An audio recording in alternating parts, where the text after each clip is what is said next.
আমাদের মেডিকেল কলেজটি ছিল প্রায় 100 বছরের পুরনো।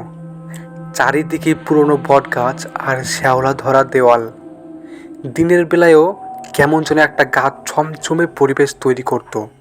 কিন্তু সব দিক থেকে বেশ কুখ্যাত ছিল কলেজের মর্চুয়ারি বা মর্গ। আমাদের সবার মুখে মুখে মর্গ নিয়ে অনেক গল্প ঘুরত, কিন্তু কেউ কখনো সাহস করে সেখানে রাতে যাওয়ার কথা ভাবেনি।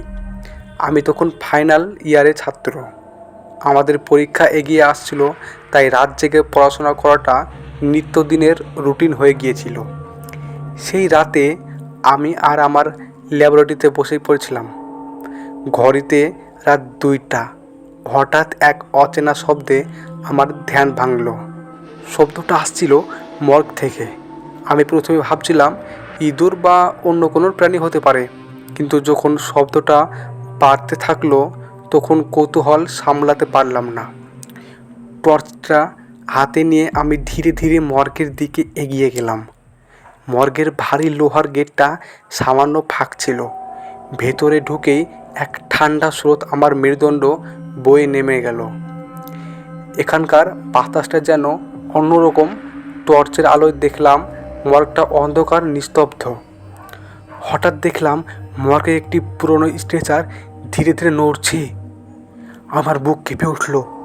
আমি ভাবলাম এটা হয়তো আলোর খেলা, কিন্তু তখনই একটা ফিসফিসানি শব্দ শুনতে পেলাম। মনে হলো কেউ যেন আমার নাম ধরে ডাকছে, অর্ণব, অর্ণব। শব্দটা যেন দেয়ালের প্রতিধ্বনিতে চারিদিকে ছড়িয়ে পড়ছিল। আমি ভয়ে জমে গেলাম। টর্চটা কেঁপে উঠল আমার হাতে। স্ট্রেচারটার দিকে আবার আলো ফেলতেই দেখলাম সেখানে কোনো দেহ নেই, কিন্তু একটি ছায়া যেন স্ট্রেচার থেকে উঠে দাঁড়ালো।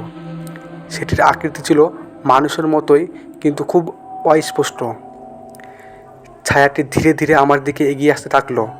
আমি পিছনে সরে যেতে চাইলাম, কিন্তু আমার পা যেন মাটির সঙ্গে গেঁথে গিয়েছিল। ছায়াটি আরও কাছে এলে আমি দেখতে পেলাম তার চোখগুলো জ্বলছে আগুনের মতো। একটা দমকা বাতাস এসে সব দরজা জানালা বন্ধ করে দিল। আমি যেন এক ফাঁদে আটকা পড়েছি। ছায়াটি এবার খুব স্পষ্ট কণ্ঠে বলল, এই দেহের অধিকার আমার। এখান থেকে চলে যাও, নইলে তুমিও এর অংশ হবে। আমার শরীর তখন থরথর করে কাঁপছিল। ছায়াটি হাত বাড়িয়ে আমার দিকে আসতেই আমি কোনো মতেই নিজেকে সামলে নিয়ে উল্টোর দিকে দৌড় দিলাম। কোনো দিক না তাকিয়েই শুধু দৌড়েছিলাম। শেষমেশ ল্যাবের ভিতরে ঢুকে দরজা বন্ধ করে দিই। পরের দিন সকাল হতেই আমি এই ঘটনাটি আমার বন্ধুদের জানাই। সবাই প্রথমে হাসলেও আমার ফ্যাকাশে মুখ দেখে তারা বিশ্বাস করতে বাধ্য হয়। তারপর আমরা মর্গের গেট পরীক্ষা করে দেখি সেখানে একটা পুরনো তালা লাগানো ছিল, যা ভেতরে ঢোকা কোনো ব্যক্তির পক্ষে খোলা সম্ভব নয়। সেই থেকে রাতের বেলায় আমি আর আমার কোনো দিন একাকী মর্গের কাছে যাইনি।